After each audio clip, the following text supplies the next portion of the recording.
हमने आपको बताया ना, राजस्थान में एक बड़े शहर में ऐसा आयोजन हुआ, एक केंद्रीय मंत्री आए और देख करके पहला जो उनने वाक्य बोला, बोले कि मैंने स्वर्ग तो नहीं देखा। तो मैंने मन में सोचा 10-5 साल बाद देख लोगे, सबको ही जाना है। अब आप 70 के तो हो गए तो, लेकिन बोला नहीं, सब लोग पचा नहीं पाते सच्चाई। तो लेकिन उनने जो बोला, अच्छा कि मैंने स्वर्ग तो नहीं देखा, लेकिन यहाँ जिस ढंग से लोग विराजे हों, जिस ढंग से भक्ति और नृत्य चल रहा है, उससे लगता है कि स्वर्ग कुछ ऐसा ही होता होगा। न खाने पीने का टेंशन, न रोने धोने का, न कोई दुखी, न कोई क्लेश, न कोई खींचतान, न कोई टेंशन, और भक्ति भक्ति, आनंद आनंद। इसलिए कहा कि खुद को भगवान से जोड़ दो और बाकी सब कुछ भगवान पे ही छोड़ दो, सब रास्ता बनता जाएगा। जिन जिन ने मंत्री पद पाने की कोशिश करी, बताइए, मोटा भाई ने सबका नंबर काट दिया, और जिनने कोई कोशिश नहीं करी वो कुर्सी पर बैठे। इसलिए कोशिश वहां करो, उतनी करो जितनी जरूरी हो। केवल अपने के लिए मत करो, औरों के लिए भी सोचो। ऐसे कहते हैं कि 4 दिन की जिंदगी हंसी खुशी में काट ले। कितने दिन की जिंदगी? 4 दिन की।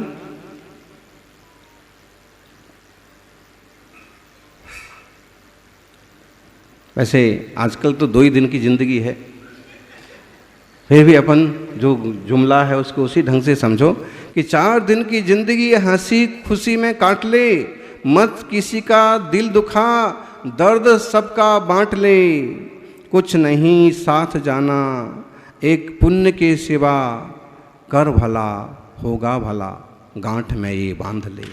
कर भला होगा भला, गांठ में ये बांध ले। परोपकार करो, आप कर्तव्य करो, पद सामने से आएंगे। कर्तव्य करो, कार्य करो। निश्चित रूप से हम कर्तव्य के साथ साथ अकर्ता स्वभाव को भी जाने। करने धरने वाले सब चले गए, लेकिन जिनने अपने में अपने को खोजा वो भगवान बन गए। राम बन गए तो भगवान बन गए, महावीर बन गए, वन जंगल, महावीर बन गए तो भगवान बन गए। और हम भी कभी जैसे मुनि बन जाएंगे तो हम भी भगवान बन जाएंगे। कैसे हैं सिद्ध? शुद्ध आत्मा है ये, वही कोई आत्मा है जो पहले संसार में थे और साफ होकर के सिद्ध बन गए। जैसे एक मैला कपड़ा धो करके साफ किया जा सकता है, ऐसे ही मैला आत्मा जब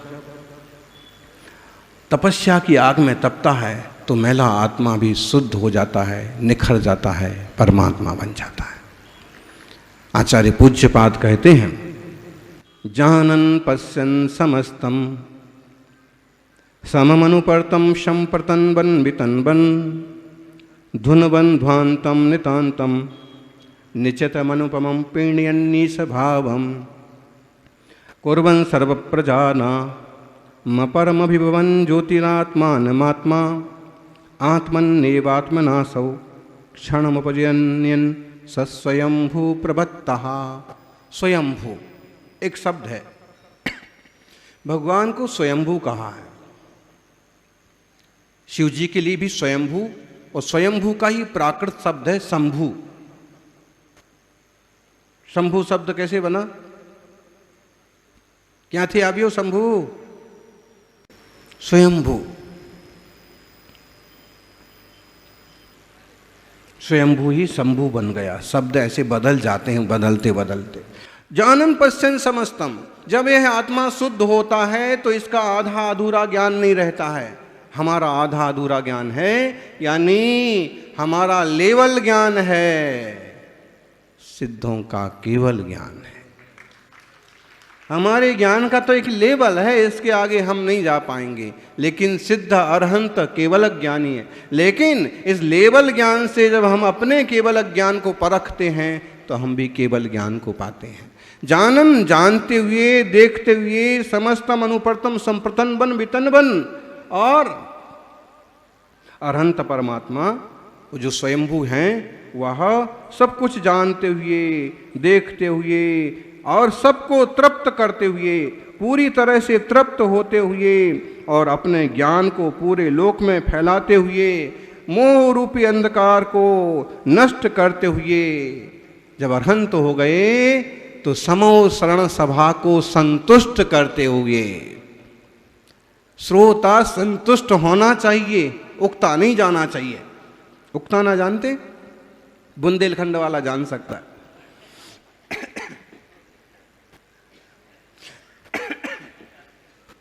दर्शना बहन, उक्ताना बोर, ये इंग्लिश में बोर, गुजराती में શું કહે છે? कंटाड़ा, कंटाड़ी यूं तो हाँ ऐसा जो भी है। तो उक्ताना, उक्ता नहीं जाना चाहिए, श्रोताओं को सुनने में आनंद आना चाहिए। अब 3 घंटे तक दिव्य ध्वनि खिरना है अरहंत की, हमें समझ लो 30-35 मिनट तक बोलना है। अब हम कुछ विषय व्यवस्थित ना लें, रुचिकर ना हो तो आप परेशान हो जाएंगे। अरहंतों की दिव्य ध्वनि ऐसे होती है, समोषण से ऐसे लगता है कि 3 घंटे तक लगातार दिव्य ध्वनि गिरती है और लोग पीते रहते हैं, झेलते रहते हैं, आनंदित होते रहते हैं। वस्तु तत्व का कथन होता है। और एक बात, जैसे तीर्थंकर महावीर समोषण में बैठे हैं तो बैठे तो अकेले हैं, एक ही तरफ मुंह है, लेकिन समोषण का और उनकी शक्तियों का ये चमत्कार होता है कि 4 दिशाओं में उनका मुख दिखता है, 4 दिशाओं में उनकी बॉडी दिखती है। जैसे यहाँ चारों दिशाओं में तीर्थंकर भगवान विराजमान।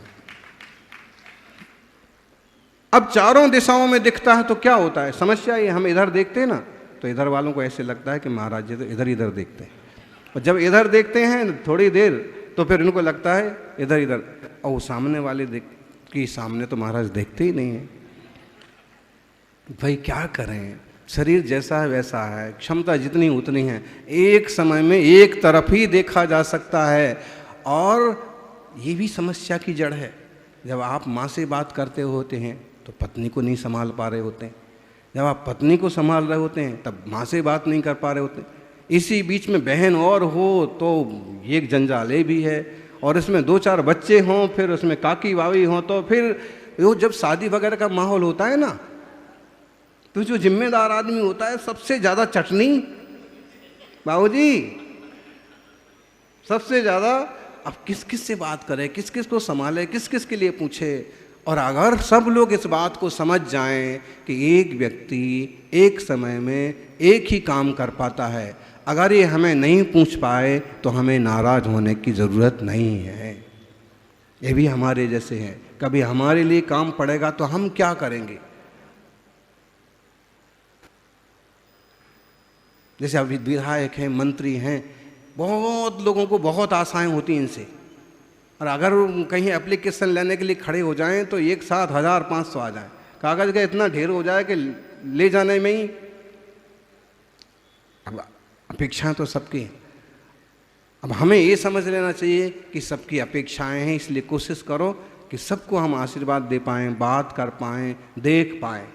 और अगर वो सब नहीं हो पा रहा है तो अंतर्मुख हो जाए, इसी में सबसे ज़्यादा फायदा है। टोळी मिटून घ्या, आंखें बंद करो। अच्छा, या फिर आप समझ जाएं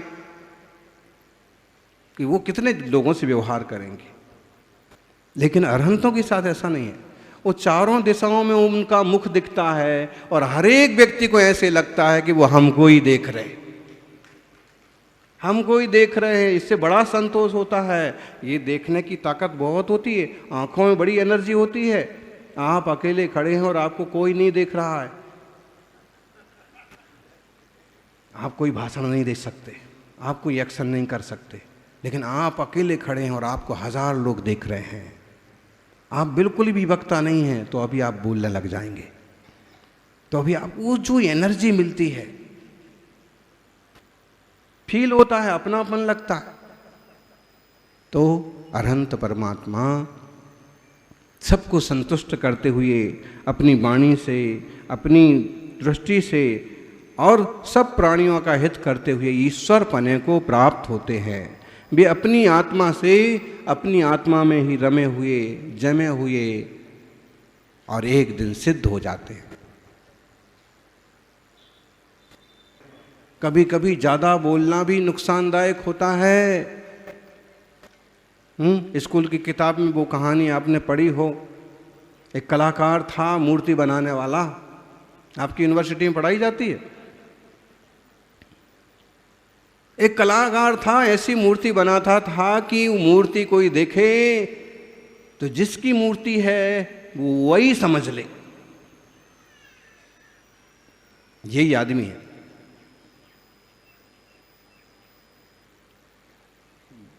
उसके मरने का वक्त आया, उसको कैसे करके खबर पड़ गई, मूर्तिकार को मालूम पड़ गया कि यमदूत आने वाले हैं। तो उसने क्या किया, अपने जैसी कितनी मूर्ति बनाई पंडित जी, हैं? 7 बनाई। आप 7 कह रहे हो, 7 का आंकड़ा भी ठीक ही है, और क्या, क्योंकि जन्म जन्म का साथ, उसमें बोले 7 फेरे और 7 जन्म का साथ। ये हमारी भारतीय संस्कृति की है पहचान। यहाँ जो दंपति होते हैं वो इस तरह से आत्मीयता से चलते हैं। 7 मान लो। वैसे हमने जो कहानी पढ़ी उसमें तो लिखा था 9, करूँ पढ़ से, तो जो भी है उदाहरण के तौर पर। और उसने इतनी मूर्तियां बना ली, और जिस दिन ये दूतों के आने का समय था, वो सब मूर्तियों के बीच में चुपचाप खड़ा हो गया। यमदूत आए, देखा, सब तरफ से देखा, परखा, लेकिन ये पहचान नहीं पाए। हम तो एक को लेने आए, यहाँ तो एक जैसे 10 खड़े हैं, किसको लेके जाएं? परेशान हो गए, वापस चले गए। अब यहाँ सब एक जैसी साड़ी पहने, अब पीछे से देखो तो किसको ले जाएं? बताइए, घर जाना है।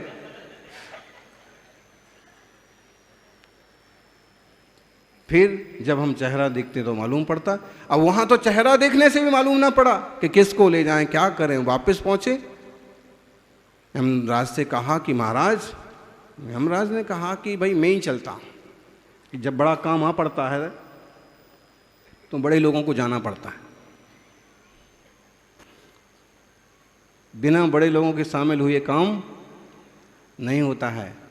और जब बड़े लोग आगे बढ़ते हैं तो छोटे भी उसका आनंद ले लेते हैं, जैसे अपन विधान का आनंद ले रहे हैं।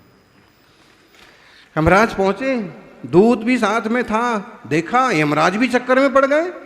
उनने कहा ब्रह्मा जी से बात करो, एक जैसी शकल के 2 आदमी नहीं बनाना चाहिए। जब ये अपना संविधान है देवताओं का लिखा हुआ, तो एक जैसी सूरत के 10 आदमी कैसे बना दिए? यमराज ने ब्रह्मा जी से शिकायत की, अब वो तो ये तो था नहीं, वाईफाई और इंटरनेट कुछ भी नहीं था, इतनी लंबी यात्रा करके जाना पड़ा। ब्रह्मा जी से बातचीत की, शिकायत की, तो उन्होंने कहा कि देख भाई, मैंने कोई दूसरा आदमी एक जैसा नहीं बनाया। हो सकता है पिताजी से बेटे की शकल मिल जाए, लेकिन वो भी 100% नहीं मिलती है। और कई बार शकल मिल भी जाए तो अकल मिल जाए। जिनकी शकल मिल जाए समझ लो वो बाप बेटा, जिनकी अकल मिल जाए समझ लो माँ बेटा, और जिनकी ना अकल मिले ना शकल मिले वो समझ लो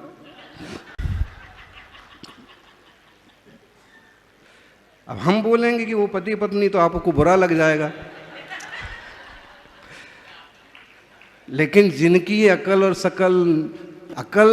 शकल भले ना मिले, अकल मिल जाए, वो ऐसे भक्ति करते हैं।